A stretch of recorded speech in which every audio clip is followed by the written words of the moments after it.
Welcome back to Good Morning Kenya. My name is Mike Migu. This is still The Viewpoint, and we're focusing on change makers, people who are making an impact within the society. In studio, I'm joined by Felix Chengo, who is a director of Uwezo College and also a published author.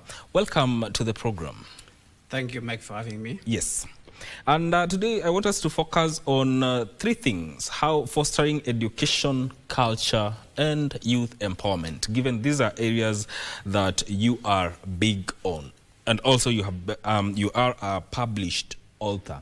But before we even get to that, let us get just a feel of your journey. Thank you, Mike, for that question. Like you have indicated, my name is Felix Chengo.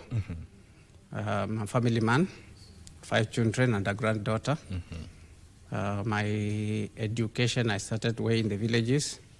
I was born around Kibwezi, a particular village called Thange. I went to the local primary school, Thange.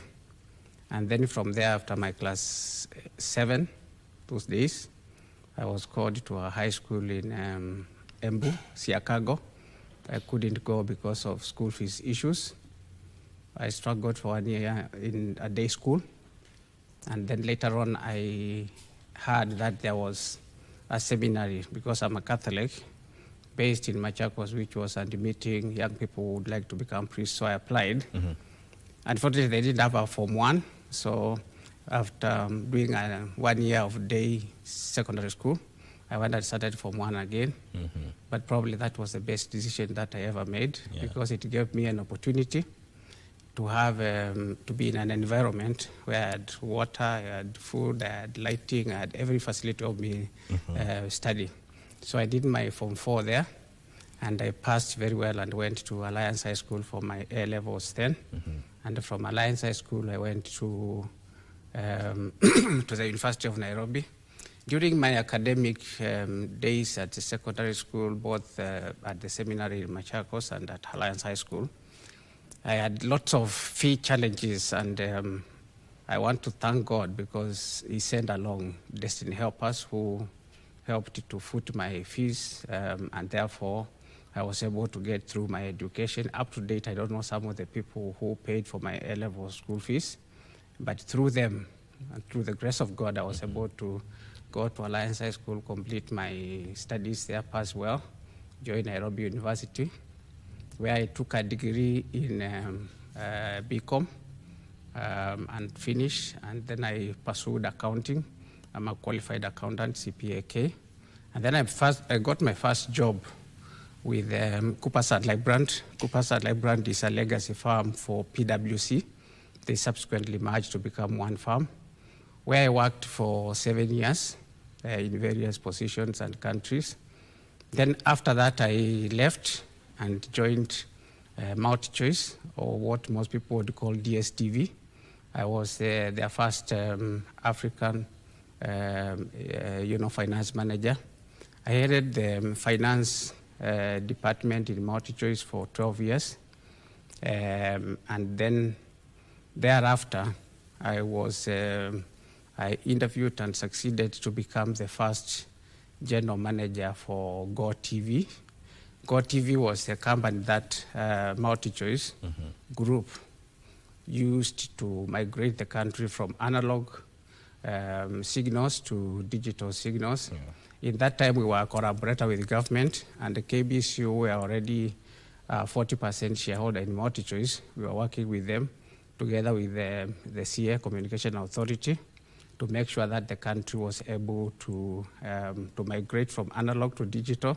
So I was at the very center of that change from analog TV to DSTV, to digital signals. So your story is what you would say is grass to grace kind of a story. Almost. And it has informed you, informed your perspective when it comes to giving back to the community. Talk to us about that. Yeah, so after working for about 8 years at GoTV, at the helm of GoTV as first general manager, then I took early retirement and I decided to see what else I can do to impact society. because of the fortune that God had given me through from, like you say, from grass to, To grace. yeah. So I thought of youth empowerment. And then that's why I looked around and I saw every year there is about 500,000 and above, depending on which year you are talking about, of Form 4 leavers. Yes. Who end up not being able to qualify for university or other public colleges. And they end up sometimes almost helpless and hopeless with really no means to earn a dignified life. Yeah. So that's when I decided, why don't I, in my own small way, look at a way in which I can empower these people. And my principle was very simple. I realized the problem of youth unemployment, youth skills is very big. So I decided each one life I impact, that's already a milestone for me. Yeah. So I wasn't going to go for the numbers, but I was going to make sure that whatever I do to impact people was going to be impactful. So I coined a name for my college called Uwezo College, meaning giving ability to be able to do something. And then on top of that, I came up with a motto of beyond training.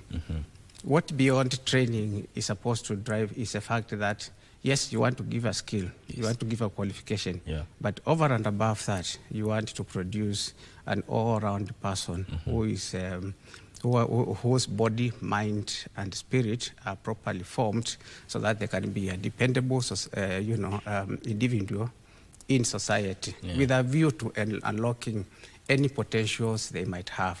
So I looked at that and I saw, if we focus on that, on the individual, not just a certificate, but the whole being, then we might be impactful in that. And since then, we've establishing, Uwezo College in Machakos. We are now luckily celebrating 10 years of very excellent training and impacting skills to young people there. So in terms of empowerment, this approach goes beyond the class. Yes. Yes, it's going beyond the class. What we look at is, of course, we attract people from different backgrounds. And what we try to do is to combine, classroom work with practical field experience. Where possible, we also try to have linkages with industry, so that we can place them to get practical experience. So we have got, in order to also guarantee quality of the certificate we give, we try to do exams with bodies that are well organized, bodies like NEC, bodies like NITA, bodies like ICM, bodies like CASNEB, and now recently with CBET, government focus on CBET, we are doing TVET CDAC, which is now aimed at giving skill, and it has a lot of aspects of, a period in class where you learn, the basics of the skill you are doing through competence-based, and then you have got a practical aspect in attachment, and then there's the ultimate final exam. Still looking at education aspect, the empowerment of the young people and also minorities is a key pillar of having a very strong, what you'd say, civil society. From your perspective, how do you think education serves as a driving force, especially when it comes to dealing with issues of poverty eradication, especially in Kenya? For me, the reason why I went to youth empowerment is because I believe education and the skill is actually an equalizer in society. I believe that, if you want to build a strong, society, you need to empower people and give them a means to earn a dignified livelihood.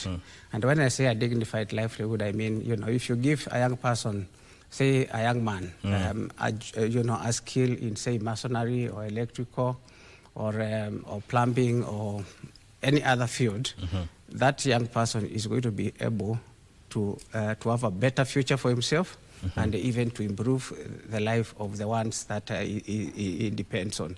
So our key objective is really to make sure that these skills we give help the young people to stay away from bad vices. If it's a lady, instead of going to bad things, then we give her a means to earn a dignified life, and therefore also be able to help her people, her children, her family, and all that. So at the end of it all, we are trying to make sure that these people find a way, a better way, a dignified way of getting earning a livelihood.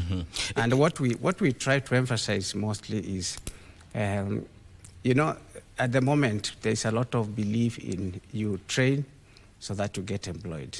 We try to tell them, yes, we are training you, but we also training you as an employer. Actually, that is what I was about to ask you, because the mentality that I'm going to school, I go to school to learn so that I can get a job. That is a mentality that you think needs to change. That mentality needs to change. And I always, like, when I walk around in the hairdressing, salon in the college, I always tell the girls, you know, and the boys, look, if you become very good at what you do, you never lack. Work will follow you. Yes. You can even live here and go to the village or at the estate you stay, and then you tell the children around there, come, I will make your hair today or your nails. You will make them for free for one day. The next time, they will come looking and they will want to pay something. Yes. So establishing a business sometimes does not even require a lot of capital. Okay, capital is important, but it's how perfect you make that skill. And what we aim at Uwezo College is to make sure that our training makes one a real professional, in the sense that they can, what they have come to do, they can do it well. And that is something that I have a personal passion on, to ensure that, you know, anyone who comes to Uwezo College lives with a skill that is going to find them very marketable out there in the society. And therefore, they will not necessarily need to be employed, but they will start work. If you are studying catering and hospitality, you can actually start making your own cakes and things in your house, and you start selling. So they become employers. So, and that is really the focus that we want to give them, because the whole dependency on going to get employed somewhere so that you can earn a livelihood sometimes can be depressing, because the opportunities, let's face it, are few. Yes. Yeah. Yes. So talk about the importance of skills and training as what you'd say a catalyst to empowering the youth. Yeah. Yes. I think in the modern world, if you have learned just a theoretical, subjects, and I'm not trying to diminish any learning, because knowledge is good at whatever level. You find that if you have got a skill, you are better prepared for earning a dignified life. And I'll give you an example. The current world that we are in is going very digital. It's going AI, artificial intelligence.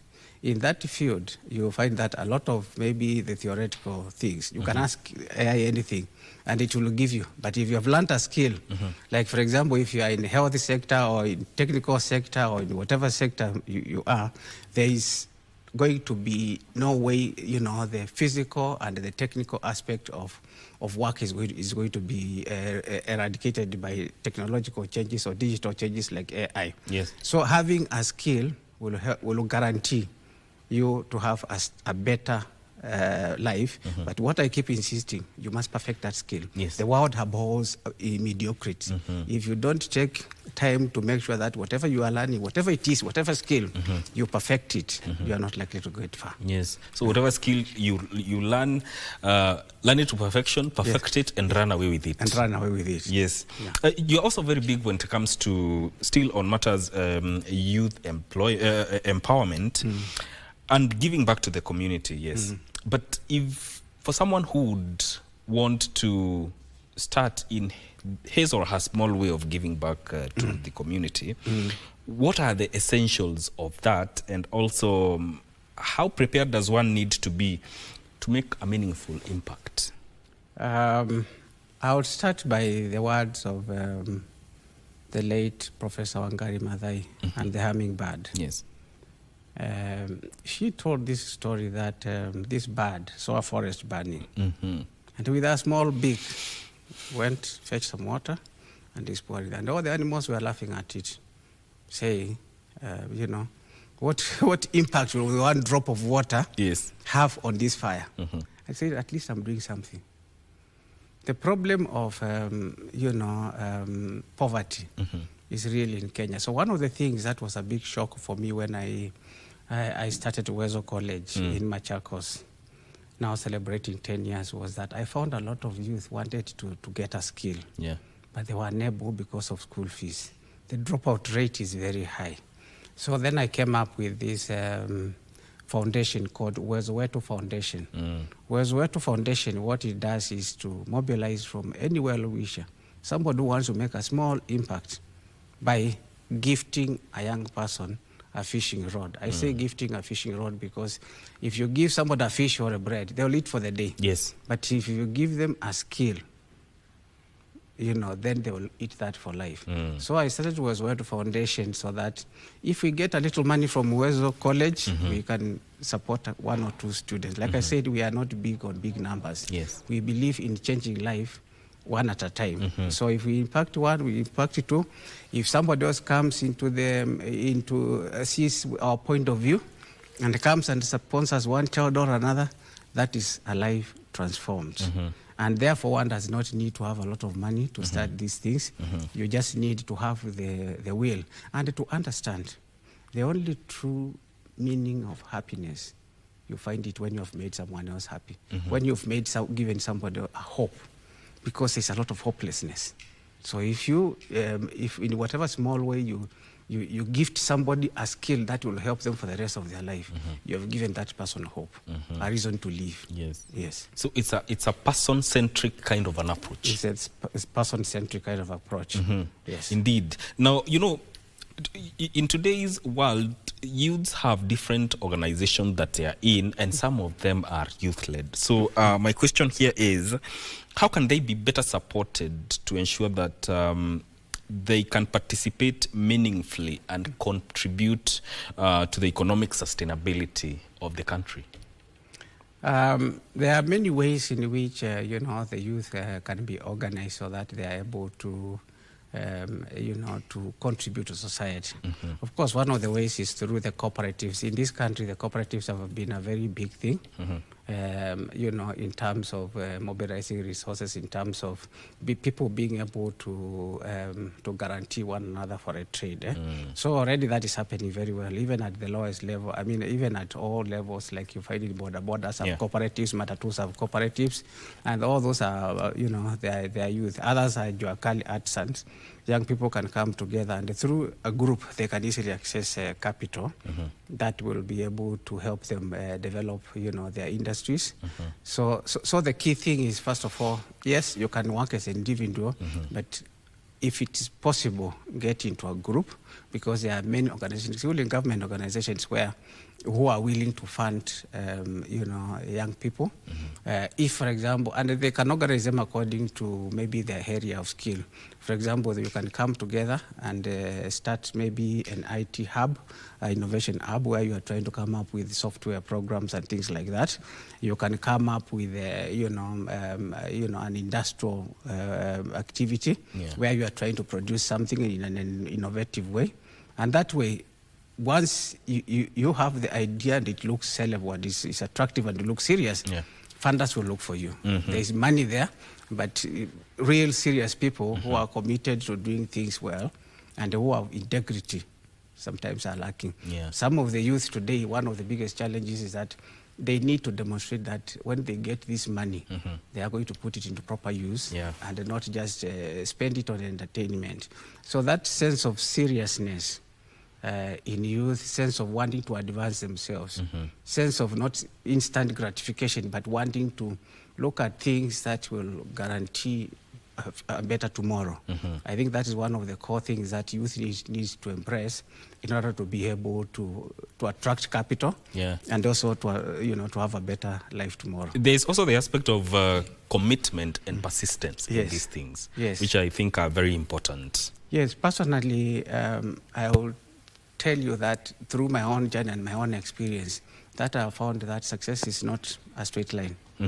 You actually fail more times than something works. Exactly. So I always tell even my team that you have got to be persistent and consistent towards a goal. Yes. It does not matter where you are now, but the direction that you are taking is ultimately what will determine whether you succeed or not. Yes. And that the people who succeed are not quitters. Yes. You have to be somebody who perseveres, goes through, fails many times. It's even biblical.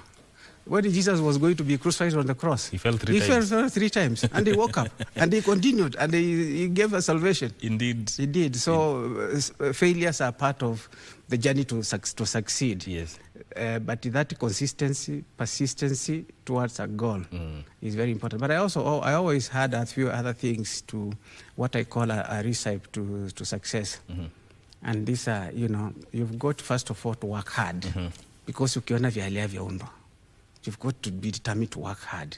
Number 2, you've got to be disciplined, because discipline will not allow you to perfect the skill, like I said. Yeah. Number 3, you've got to fear God.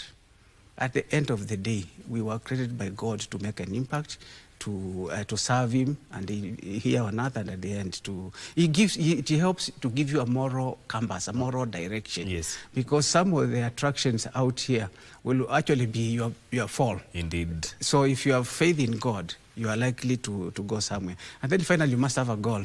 You must have a plan for your life where you say, in this period of time, I'm in school. After school, this is what I'm going to do. And this is particularly one of the things that I emphasize a lot to the youth. All right, let us take a break. We'll continue on that point. And also when we come back, we'll be talking about the aspect of culture. And we also talk about his book that is called Essentials of Akamba Culture. Stay with us.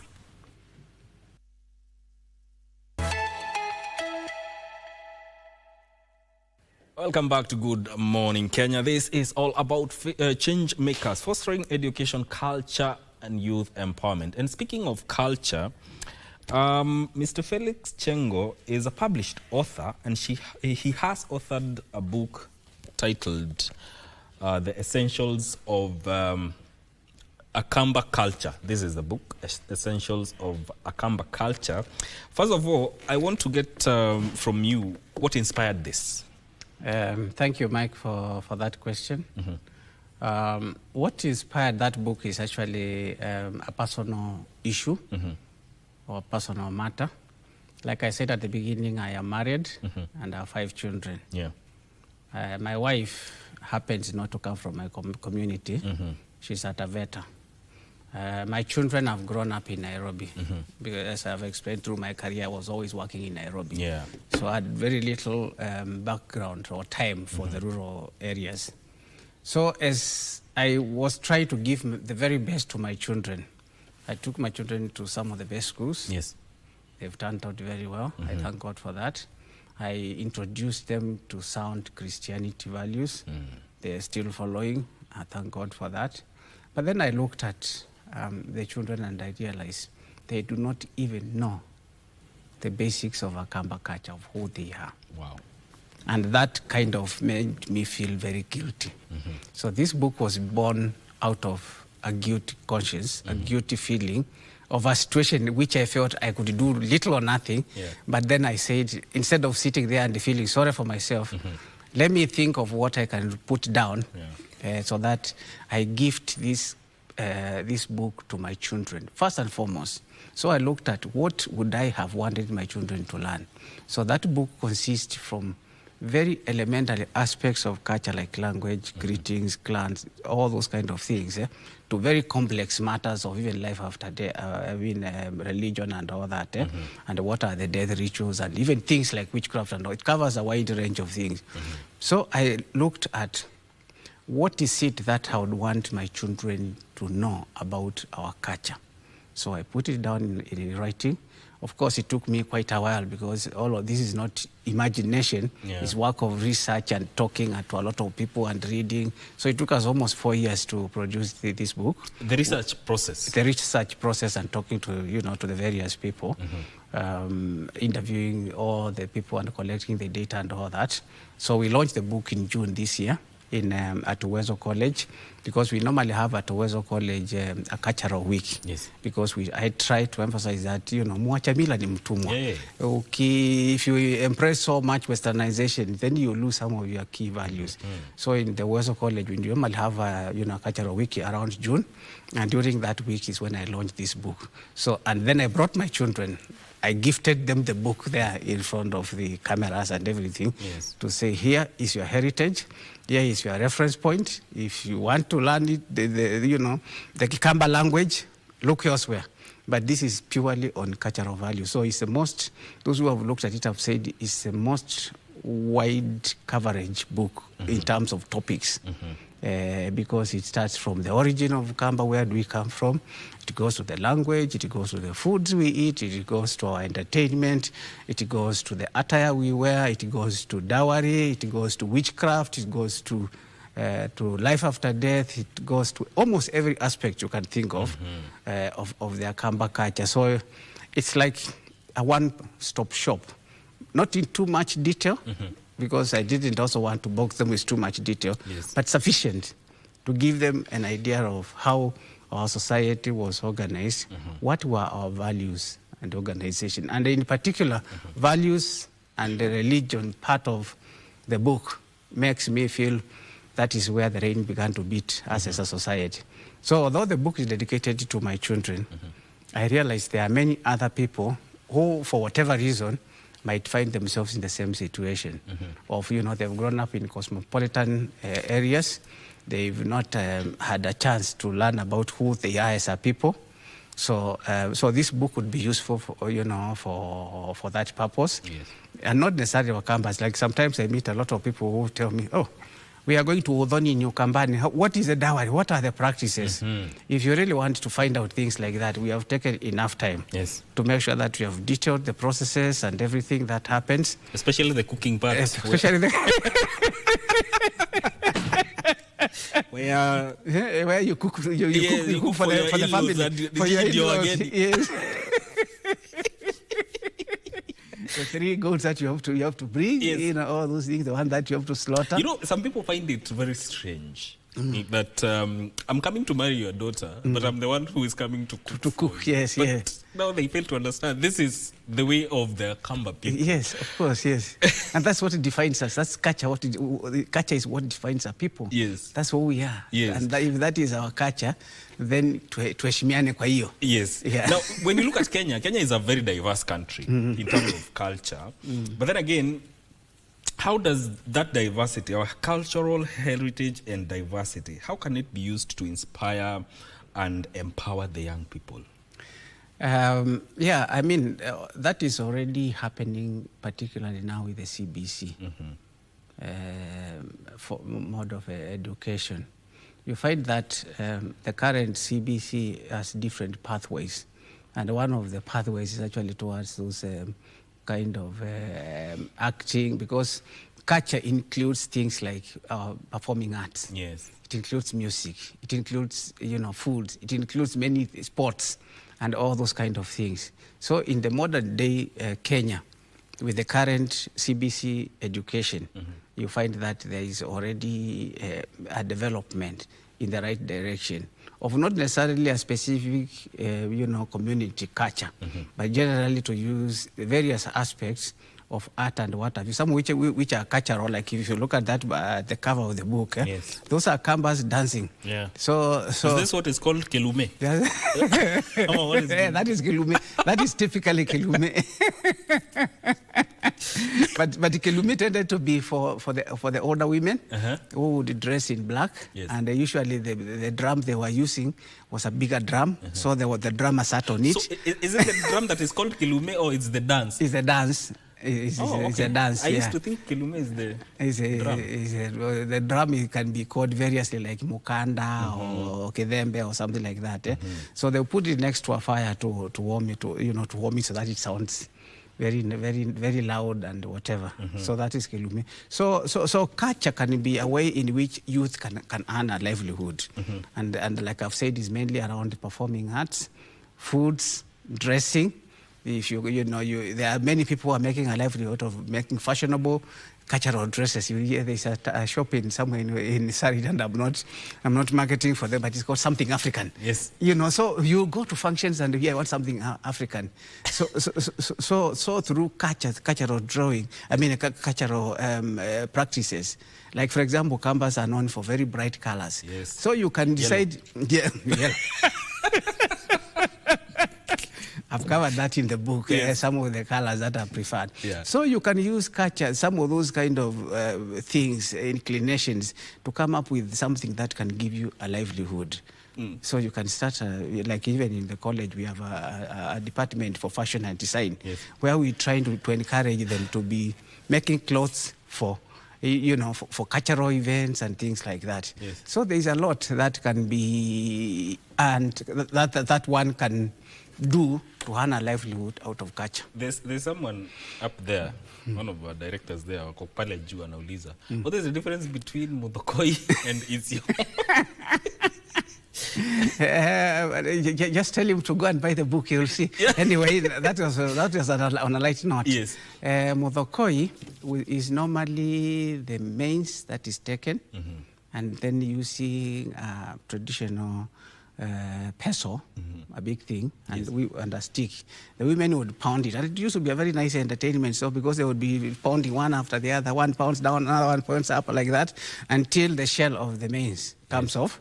So it's unshelled maize. It's shelled They used maize. to like Yeah, they used to do it like beat that. it up. Beat it I think it's the same thing that used to happen back in the day in the plains of Mwea before the posho mills came. Yeah. They used to do the same. They used to do the same. So when maize is done, that the outer skin is removed. Yes. And it's skinless, and then mixed with beans, then it's called Muthokoi. Oh. Now, if you don't do that, and you just take the beans, Yes. and you mix with the maize and shell, that is Isio. Yes. Yes. That's Wow. a difference. Now, do you think when it comes to culture, we can fully reclaim some of the cultural aspect that could be said have been eroded by modernity in terms of practices, beliefs, and maybe lifestyle? I think it's a very good question. One of the things that I have tended to highlight at the very beginning of the book is that this book about culture is not an attempt to tell people to go to the traditional ways that were bad. For example, wife inheritance, FGM, and all that, or even to tell them to adopt, to abandon Christianity and join, traditional ways of worship. But it's a way to show them how rich our culture was at that point. Now, the problem has been that when we got colonialism, the colonialists came and wanted to destroy, our culture, our religion, our economic ways of life, and all that. So, because now he made us believe like we were worshiping a God that was not real God, and that is God was the only God that was real. And I'm not trying to, like I've said, I'm not trying to demonize, to challenge the current Christianity. I'm just trying to say when he came, that's what he told us.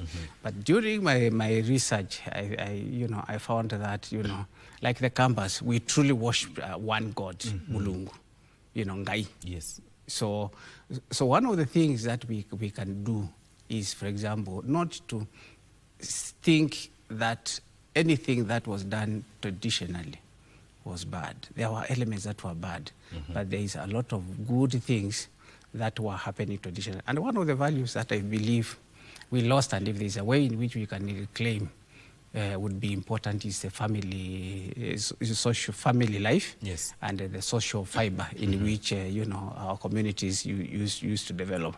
For example, a child belonged to the community. Yes. If a child misbehaved, Yeah.